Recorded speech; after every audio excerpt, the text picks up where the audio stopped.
watching Learn English Online. So we have completed our present tense, our whole present tense we have completed in our previous videos, and I hope you have seen it all and you have also completed your homework which I gave you in our previous video. So today we are going to start past tense.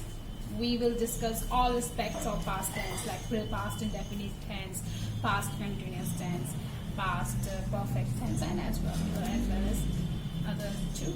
So I hope you have done your homework.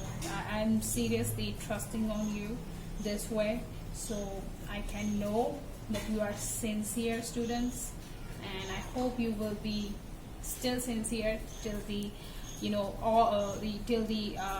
our upcoming sessions in our upcoming classes. So please always be serious for your homework as well. Let's get started. तो homework के लिए मैं इसलिए बार बार insist कर रही हूँ आपको कि अगर आप होमवर्क सीरियसली करेंगे तो डेफिनेटली आपको अपने आप में इम्प्रूवमेंट दिखेगा. अगर आप होमवर्क नहीं करेंगे तो आपकी चीज़ें थोड़ी बहुत रिवाइज नहीं होंगी, मैं कहूँगी इनफ टाइम रिवाइज नहीं होंगी, और जब चीज़ें रिवाइज नहीं होती हैं आप अच्छे से ग्रैस्प नहीं कर पाते हो, आप अच्छे से समझ नहीं पाते हो चीज़ों को, फिर आपको टेंशन बढ़ता है कि लाइक इतना सारे टेंसेस हो चुके हैं, फिर आगे का मैं कैसे पढ़ूँ क्योंकि पहले का भी रिवाइज करना है. तो साइड बाय साइड आप जो मैं होमवर्क देती हूँ जितना मैं बोल रही हूँ उतना सफिशियंट है, आप उतना कर भी लोगे, definitely it will work and you will be able to speak in English, you will be able to write in English, you will be able to solve English questions in your exams, whatever it will be in your academic exams, or it will be your entrance exam or any competitive exam. You will be able to answer if your concepts are perfect and completed. So let's get started. Past definite tense और simple past tense दोनों की दोनों एक ही बात है. आप चाहे past indefinite tense बोलो, चाहे आप पास्ट सिंपल पास्ट टेंस बोलो, दोनों एक ही टेंसेस होते हैं, इसमें कोई कंफ्यूज होने की जरूरत नहीं है. जैसे कि प्रेजेंट इंडेफिनेट टेंस में हमने पढ़ा था कि present indefinite tense, simple present tense हमने बोला था, तो वो सेम भी था. तो वैसे ही ये past indefinite tense and simple past tense दोनों की दोनों सेम ही बात है. तो पास्ट इंडेफिनेट टेंस क्यों बोलते हैं, इसको हम ये समझेंगे. कब ये होता है, कब सिंपल पास्ट टेंस हम यूज करते हैं हमारी बातचीत में या हमारी लैंग्वेजेस में, कब यूज होता है.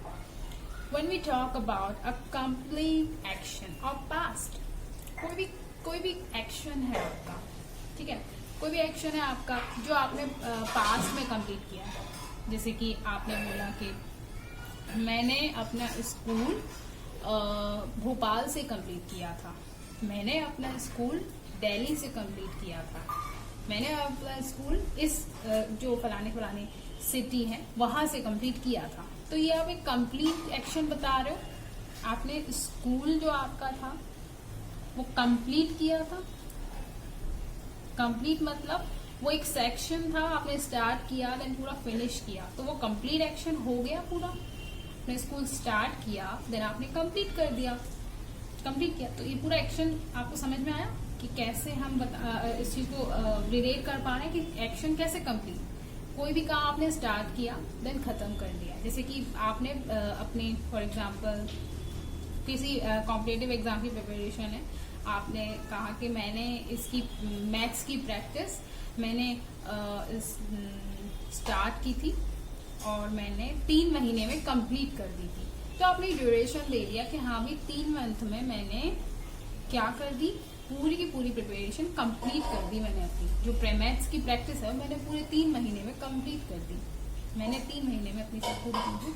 तो अपनी एक ड्यूरेशन या एक पर्टिकुलर एक्शन उसको एक पास्ट टाइम में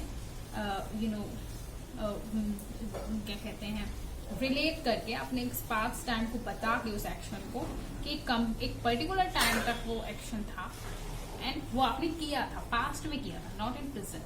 ठीक है.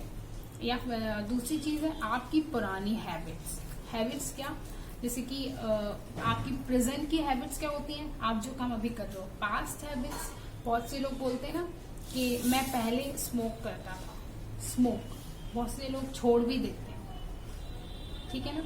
तो बहुत से लोग बोलते हैं कि मैं पहले स्मोक करता था, ठीक है, मैं पहले स्मोक करता था, या पहले मैं झूठ बोलता था। आपने बहुत से लोगों से सुना पहले मैं झूठ बोलता था या मैं झूठ बोलता हूँ। तो झूठ बोलता हूँ तो प्रेजेंट हो गया, जैसे कि प्रेजेंट टेंस मैंने एक्सप्लेन किया है। बट पास्ट में ऐसे कोई बोलेगा कि मैं झूठ बोलता था, तो उसको हमेशा पास्ट इंडेफिनिट टेंस में ही बोला जाएगा, उसको हमेशा पास्ट इंडेफिनिट टेंस में ही कहा जाएगा, ठीक है। तो हमारी कोई भी पास्ट हैबिट होती है, मैं खाना बनाता था या पहले मैं खाना नहीं बनाता था, या कोई भी काम जो आपकी हैबिट्स हैं वो आप पास्ट में, पास्ट मतलब आपके भूतकाल में जो बीत चुका है, जो अभी नहीं है, ठीक है, उसको पास्ट बोलते हैं। ये मैंने सबसे पहले वीडियो में आपको बता दिया था कि प्रेजेंट पास्ट फ्यूचर को कैसे डिफाइन करना है, कैसे समझना है कि क्या प्रेजेंट है, क्या पास्ट है, क्या फ्यूचर है। तो अगर आपने वो वीडियो नहीं देखी है तो प्लीज जाके देखो और प्रेजेंट टेंस कंप्लीट करो, तो आपको और अच्छे से आगे के टेंसेस समझ आए, ठीक है। देन थर्ड हमारा क्या है कि finished any work in the past at a specific point of in time in the past. कोई भी आपका काम है, आपने जैसे कि मैंने बताया पहले वाले जो इसका कैरेक्टरिस्टिक है उसमें मैंने बताया कि we talk about the action in past. कोई भी एक्शन जो कंप्लीट हुआ है पास्ट में उसके बारे में। तो ऐसे ही कोई भी काम अगर पास्ट में कंप्लीट हुआ है, कोई भी काम आपने पास्ट में किया, जैसे कि मैंने 3 साल दिल्ली में जॉब की है, ठीक है, दिल्ली में जॉब आपने की 3 साल, तो इस चीज को आप कैसे बोलोगे कि मैंने 3 साल का, तो आप इसको इसी टेंस का यूज करके बोलेंगे कि मैंने दिल्ली में 3 साल जॉब की है, या मैं पहले 3 साल तक मैंने दिल्ली में जॉब की थी, ठीक है। उस तो पास्ट की बात कर रहे हैं आप, मैं वहां 3 साल तक दिल्ली में जॉब करता था, या फिर कोई भी, या आप 3 साल भी हटा भी देंगे यहाँ पे और अकेले बोलेंगे कि मैं पहले दिल्ली में जॉब करता था, तो भी ये बात हमेशा प्रेजेंट इंडेफिनिट टेंस में ही की बात कही जाएगी, प्रेजेंट इंडेफिनिट टेंस में ही इसको बोला जाएगा, क्योंकि ये पास्ट की बात है, ठीक है। और कोई भी वर्क है आपका डन जो हो रहा है वो सब पास्ट में हो रहा है। जॉब आपकी कब डन हो रही है, जॉब आपकी पास्ट में डन हो रही है, पहले डेट में, ठीक है। और specific point in time in the past, इसका मतलब क्या हुआ, कोई भी स्पेसिफिक पॉइंट हो गया, जैसे कि आपने दिल्ली में जॉब की होगी तो एक पर्टिकुलर टाइमिंग होगी उसकी पहले, ठीक है, वो अभी नहीं है, it was in the past, okay. That's why we say that a specific point in time, okay. So wait a minute, I just need to check my mic.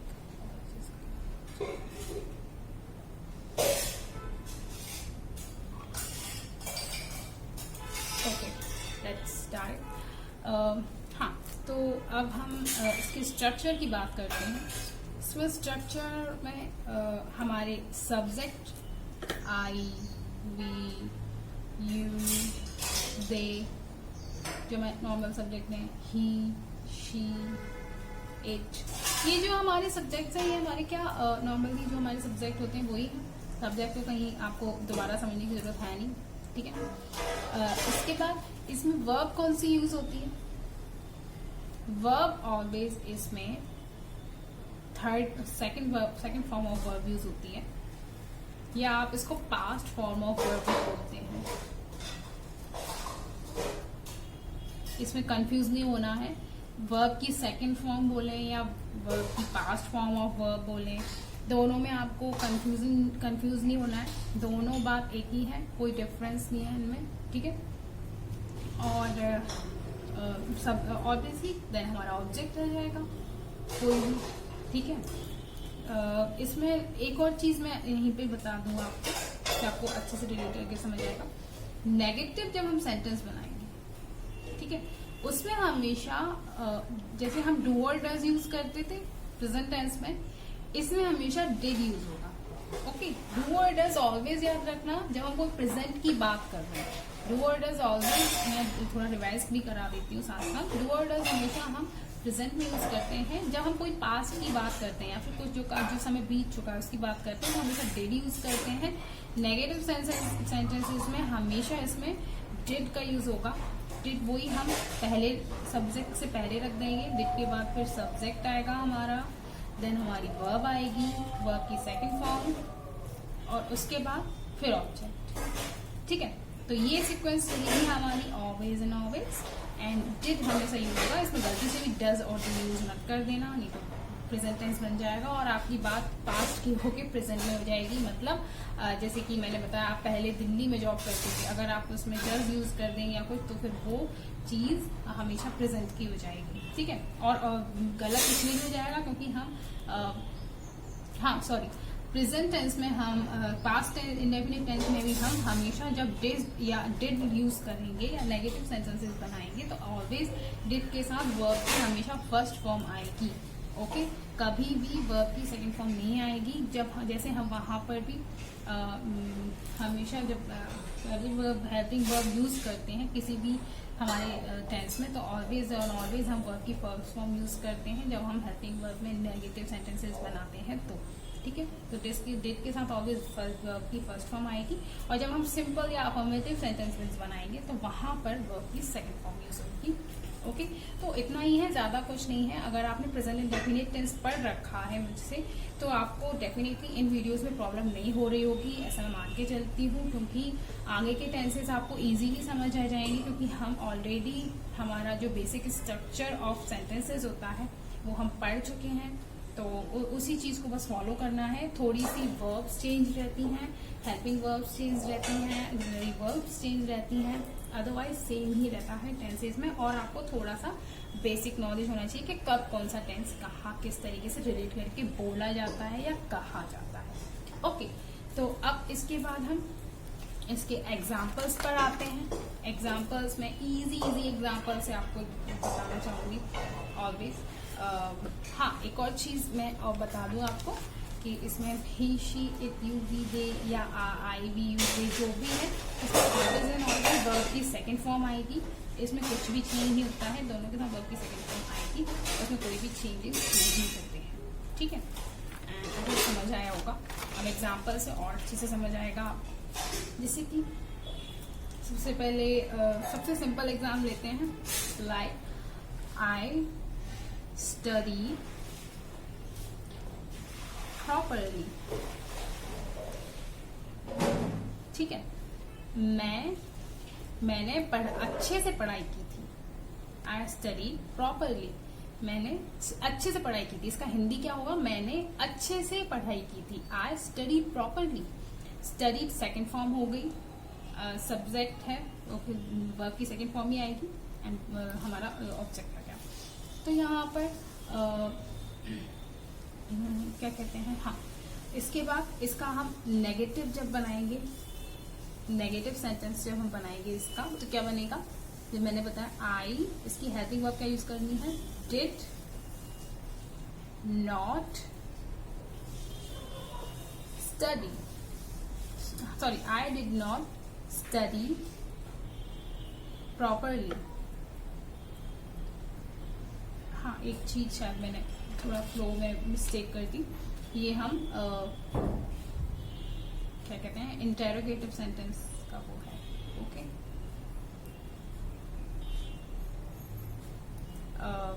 यहाँ पर भी ये इंटेरोगेटिव सेंटेंस का, okay. It's not negative, it's interrogative, okay. Careful about it. Sorry, I've told it wrong. I mentioned the wrong sentence name here. It's interrogative. जब कोई question mark आता है तब हम सब्जेक्ट से पहले उठाकर हमारे हेल्पिंग वर्ब को रख देते हैं, तब वो क्वेश्चन मार्क सेंस देता है। ये हमने प्रेजेंट टेंस में ही पढ़ा हुआ, तो सॉरी इसके लिए मैंने थोड़ा मिस्टेक कर दिया, ओके। हाँ, तो यहाँ पर क्या, आई स्टडी प्रॉपरली, मैंने अच्छे से पढ़ाई की थी पास्ट में। अब नेगेटिव बनाया, मैंने अच्छे से पढ़ाई नहीं की, इसका क्या बनेगा? मैंने अच्छे से पढ़ाई नहीं की। I did not study properly, ठीक है। जब मैंने डिड यूज किया, डिड नॉट यूज किया है, तो मैंने स्टडी की सिंपल फॉर्म ली है। स्टडी जो वर्ब है उसकी सिंपल फॉर्म ली है मैंने, सेकंड फॉर्म यहाँ से हटा दी, ठीक है। ये ध्यान रखना है। अब इसको जब हम इंटेरोगेटिव बनाएंगे, यानी कि प्रश्नवाचक जो बोलते हैं, वाक्य फिर क्वेश्चन करना, तो उसमें क्या, हमेशा की तरह डिड को हम सब्जेक्ट से आगे उठा के रख लेंगे एंड बाकी सारा जो है हमारा सेंटेंस वही रहेगा properly, okay. Did I study properly, यहाँ आपका क्वेश्चन मार्क बन रहा है। क्या मैंने अच्छे से पढ़ाई की थी? आप क्वेश्चन कर रहे हैं यहाँ पे, क्या मैंने अच्छे से पढ़ाई की थी? ठीक है, अब इसका इंटेरोगेटिव और नेगेटिव सेंटेंस कैसे बनेगा? ठीक है, आप क्वेश्चन भी कर रहे हो लेकिन क्वेश्चन भी आप नेगेटिव कर रहे हो। ठीक है, कैसे? क्या मैंने स्टडी प्रॉपरली नहीं की थी? क्या मैंने प्रॉपरली पढ़ाई नहीं की थी? इसको आप कैसे बोलेंगे? Did I not study properly. Okay, तो इसमें आप क्या कर रहे हैं? क्वेश्चन तो कर रहे हैं बट नेगेटिव क्वेश्चन कर रहे हैं। पहले आप नॉर्मल क्वेश्चन कर रहे थे, okay, did I study properly, फिर आप नेगेटिव क्वेश्चन करने लगे, did I not study properly. Okay, तो इस तरीके से आप कोई भी सेंटेंसेस बन ले सकते हैं एग्जाम्पल में। लाइक आप जैसे कि किसी ने आपको बोला, आप कहा, जैसे कि आपने कहा मैं दिल्ली गया था। ठीक है, मैं दिल्ली गया था, इस चीज को आप कैसे बोलेंगे? I went to Delhi. ठीक है, आप जैसे कि, या फिर आप ये बोलें कि आई अटेंडेड। ठीक है, मैं सब में सेकेंड फॉर्म यूज कर रही हूँ, ध्यान दीजिएगा। I attended all classes. I attended all classes, मैंने सारी क्लास अटेंड की थी। ठीक है, अब जैसे कि we enjoyed the party last night. Okay, मतलब हमने कल रात को पार्टी को एंजॉय किया, या हमने कल रात पार्टी को एंजॉय किया था। एक ही बात है, किसी तरीके से बोल सकते हैं, बट हाँ, कोई भी बात आप पास्ट की बोल रहे हैं, और एक वो ऐसी चीज है जो कंप्लीट भी हो गई, आपने पास्ट में कर भी ली है, और एक पॉइंट ऑफ टाइम पे की थी। लाइक लास्ट नाइट एक पॉइंट ऑफ टाइम हो गया। क्लासेज आपने अटेंड की तो एक पर्टिकुलर टाइम पे क्लासेज अटेंड की होंगी। दिल्ली आप जब गए एक पर्टिकुलर टाइम के लिए गए होंगे, फिर वापस आ गए। ठीक है, 4 दिन के लिए गए होंगे, 5 दिन के लिए गए होंगे, पर्टिकुलर पॉइंट ऑफ टाइम था वो, और उसी समय में आप दिल्ली गए थे और फिर वापस आ गए।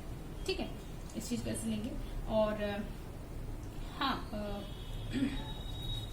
इसके बाद हाँ, मैं आपको आज होमवर्क एक्सरसाइज दूंगी, क्योंकि मेरा बीच का एक दिन गैप हो गया था, थोड़ी मेरी तबीयत ठीक नहीं थी तो मैं वीडियो नहीं बना पाई थी, तो इसलिए मैं आज आपको वर्ब्स बताऊंगी। मैं आपको वर्ब्स बताऊंगी और उनके मीनिंग्स बताऊंगी। आप लोग उन वर्ब्स को समझेंगे, ठीक है, और उनको फिर आप अपने सेंटेंसेस में यूज करेंगे। और सिंपल पास्ट टेंस की आज सिर्फ कुछ नहीं एक्सरसाइज करेंगे, सिर्फ इन्हीं हमारे वर्ब्स को यूज करेंगे। ड्यूटी मतलब किसी की, क्या ये मेरी ड्यूटी है, मतलब नौकरी भी बोल सकते हो, है ना, या फिर आप बोल सकते हैं, मुझे इसका हिंदी नहीं आ रहा है, बट ड्यूटी जैसे कि ये आपकी रिस्पॉन्सिबिलिटी भी बोलते हैं हम इसको। ओके, रिस्पॉन्सिबिलिटी बोलते हैं, ड्यूटी। ये तो आपको समझ भी आ गया होगा, इजी वर्ड है। ठीक है, इस वर्ड को आप यूज करके इस पास्ट इंडेफिनिट टेंस की प्रैक्टिस करेंगे। फॉरवर्ड, ठीक है, ये वर्ब की फर्स्ट फॉर्म होती है। ठीक है, इसकी सेकंड फॉर्म होती है फॉरबेड, एंड इसकी थर्ड फॉर्म होती है फॉरबिडन। मैं हिंदी बताती हूँ इसका। ये वर्ब की सेकंड फॉर्म हो गई, ये वर्ब की थर्ड फॉर्म होगी। मैं आपको साथ के साथ वर्ब की फॉर्म भी बताती जाऊंगी, इससे आपको हेल्प रहेगी। ओके, इसका मीनिंग क्या होता है? किसी भी चीज को रोकना, ओके, या मना कर देना, कुछ भी हो सकता है। इसके सिनोनिम्स हो जाएंगे हमारे, किसी भी चीज को प्रोहिबिट करना, आपने सुना होगा प्रोहिबिटेड लिखा होता है, smoking is prohibited here, okay, कई जगह लिखा होता है। तो ये प्रोहिबिट मतलब किसी भी चीज को मना कर देना, रोक देना। ठीक है, किसी चीज को रेसिस्ट करना, ओके, किसी चीज पर बैन लगा देना। ये मैं सिनोनिम्स बता रही हूँ आपको, जिससे आपको अच्छे से वर्ड भी याद हो जाए, उसके सिनोनिम्स भी याद हो जाए। ओके, आपके एग्जाम्स में बहुत हेल्प होगी, और जो लोग कॉम्पिटिटिव एग्जाम्स की तैयारी कर रहे हैं उनको तो डेफिनेटली बहुत हेल्प होने वाली है इससे। ओके, तो ठीक है, इसके बाद आउटलॉ। आउटलॉ मतलब क्या? लॉ मतलब कोई चीज लॉ में है, आउटला जो लॉ से हट गई, ठीक है। Outlaw that means you are resisted to do this. कोई चीज लॉ के अंडर है मतलब आप उसे कर सकते हो, आउट लॉ है मतलब आप उसे नहीं कर सकते हो। ओके, किसी चीज को प्रोस्क्राइब करना, ठीक है, जैसे कि किसी भी चीज को मना कर देना या बोलना, ये सब सिनोनिम है। डिस लॉ, जैसे कि आउट लॉ कराता है ऐसे ही डिस लॉ भी होता है, इसका सिनोनिम भी। दैट मीन्स लॉ मतलब कोई भी चीज आप कर सकते हो लीगली, ये तो लॉफुली, एंड डिस लॉ जब आपने उस चीज को करने से मना कर दिया। ओके, ये भी उसी सेंस में आता है। ये सारे इसके सिनोनिम्स हैं, आई होप आपको याद रहेंगे। इसके बाद हम एक और वर्ब लेते हैं, बैट। इसकी तीनों फॉर्म ऑफ वर्ब होती हैं। फर्स्ट हो गई बैट, सेकंड भी बैट एंड थर्ड भी बैट। सारी की सारी इसकी वर्ब की first, second and third form of verb same रहती हैं। इसका मतलब होता है शर्त लगाना। ये हम वर्ब के फॉर्म में अगर इसको यूज करेंगे तो ये शर्त लगाना हो जाएगा, ठीक है। और अगर इसको हम नाउन की तरह यूज करते हैं तो इसका मतलब शर्त भी होता है। ओके, बोलते हैं ना यू बैट, तो वही है, मतलब शर्त लगाना। कोई भी काम एक्शन हो रहा है, एक्शन होना कहीं पर भी, उसको हम शर्त लगाना बोलेंगे, वर्ब की तरह यूज होगा।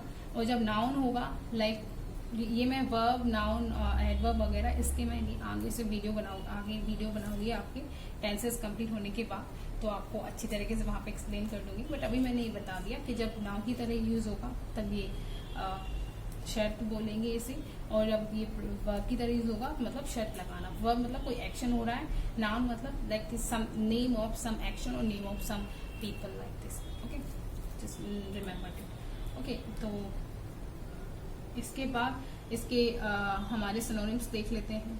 वैगर, इसको भी हम बोलते हैं स्टेक हो जाता है, इसको भी शर्त लगाना बोलते हैं। गैम्बल, गैम्बल तो नाम से समझ में आ रहा होगा, गैम्बल लाइक जुए को बोलते हैं शायद। तो उसमें क्या, हम किसी चीज को दाव पर ही तो लगाते हैं, किसी चीज पे मतलब शर्त रख रहे हैं कि भाई तुम जीत गए तो ये तुम्हारा हो जाएगा, नहीं जीते तो ये मेरा हो जाएगा, तो वहाँ पे शर्त है आपकी, ठीक है। रिस्क भी इसको बोल सकते हैं, जब भी आप शर्त लगाते हो रिस्क तो रहती है, भाई हार गए तो क्या होगा, इसलिए रिस्क भी बोल सकते हैं। हजार्ड भी इसका एक तरीके से सिनोनिम हो जाता है। चांस, चांस पर ही रहते हैं, लाइक मूवी भी आई थी डांस पे चांस, मतलब कोई चांस है आपके पास, चांसेस हैं, क्या चांसेस हैं इसके, मतलब क्या रिस्क है इसकी, वो भी एक तरीके से शर्त के सिनोनिम में यूज हो जाएगा। पूरी तरीके, हाँ रिस्क तो हो ही गया। पूरी तरीके के मैं ये नहीं बोलूंगी कि ये सिनोनिम्स है, बट हाँ अगर इनके सिनोनिम्स में अगर आपको वर्ड्स दिखे बहुत सारे और अगर आपको वहाँ ये वर्ड दिखे तो आपको यही टिक करना है। ऑलवेज हुआ मीनिंग ही हमेशा पूछते हैं, ज्यादा बड़े इसको एकेडमिक्स में तो ज्यादा नहीं पूछते, बट हाँ एंट्रेंस एग्जाम में हमेशा इस तरह के क्वेश्चन आते हैं कि रिलेट करने वाले जो हमारे जो ज्यादा रिलेट कर रहा है वर्ड से उसको हमेशा टिक करना रहता है, और जो रिलेट नहीं कर रहा है और जो एंटोनिम होता है उसको टिक नहीं करना रहता है। ओके, इसलिए मैं सिनोनिम बताती जा रही हूँ। लास्ट वर्ड आज का हो जाएगा बियर। बियर मतलब भालू नहीं बोल रही हूँ मैं, बियर मतलब किसी भी चीज को सहन करना। इसकी फर्स्ट फॉर्म होती है bear, second bore and third होती है borne. Remember the spelling as well, B-O-R-N-E, it's not B-O-R-N, born मतलब पैदा होना नहीं, जन्म होना नहीं, B-O-R-N-E born। तो फर्स्ट फॉर्म ये हुई, सेकंड फॉर्म ये हुई, थर्ड फॉर्म ये हुई, बियर, बोर्ड, बोर्न। इसका मतलब होता है सहन करना, किसी भी चीज को सहन करना। इसके सिनोनिम हो जाएंगे टॉलरेट, सुना भी होगा टॉलरेट, काफी रिलेटिव मीनिंग्स हैं, काफी रिलेटिव डेली यूज में होने वाला वर्ड है। एंड्योर, एंड्योर भी आपने सुना होगा, कब कितना सहन कर सकते हो। ओके, सफर, सफर भी आपने सुन रखा होगा आई होप, किसी चीज को सफर करना, कितना सहन करना, आपने कितनी शक्ति है किसी के, कहता उसने बहुत सफर किया, उसने बहुत उसके ऊपर बहुत परेशानियां थी लेकिन उसने बहुत सफर कर रही है, वो सफर कर रहा है, दैट मीन्स वो बहुत परेशानियां झेल रहा है, तो वो यही होता है। Forbear, okay, this is also same, abide, synonym, okay. And undergo, undergo is a very important word, mark this word always, and always remember it, that means किस चीज को आप कितना सहन कर सकते हो। वो अंडर को क्या मीन्स, आप किसी परिस्थिति है आपकी, आप उसके नीचे से जा रहे हो, इसका मीनिंग ये हुआ किसी के नीचे से जाना मतलब परिस्थिति आपसे ऊपर है, आप उस चीज से दब रहे हो, आप उस चीज को सहन कर रहे हो किसी भी चीज से। तो ऐसे कंडीशंस में यूज होता है अंडर को, दैट मीन्स किसी कंडीशन के अंडर को मतलब आप उन परिस्थितियों में कुछ नहीं कर सकते, आपको उनको सहन करना ही पड़ेगा। ओके, ठीक है। सस्टेन, ये भी किसी को सहन करना होता है, ठीक है। Serve, these are also the synonyms.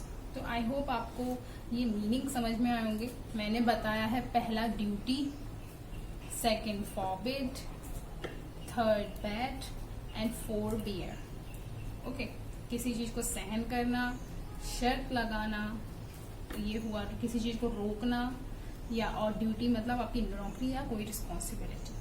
Okay, इन चारों वर्ड्स के आप मीनिंग आपको बता दिए मैंने। अब बस आपको इन वर्ड्स का यूज करके जब आप सेंटेंसेस बनाएंगे पास्ट इंडेफिनिट टेंस की, तो आपको न सिर्फ ये मीनिंग याद होंगी बल्कि आप पास्ट इंडेफिनिट टेंस को अपनी तरह से मजबूत कर लोगे। और फिर जब भी आपको कहीं बात बोलनी है या पढ़नी है, या फिर आप कहते हैं ना बहुत सारे बच्चे न्यूज़पेपर पढ़ते हैं या बहुत सारे बच्चे अपनी कोई भी नॉवल पढ़ते हैं, तो आप चीज़ों को ईजिली समझ पाएंगे।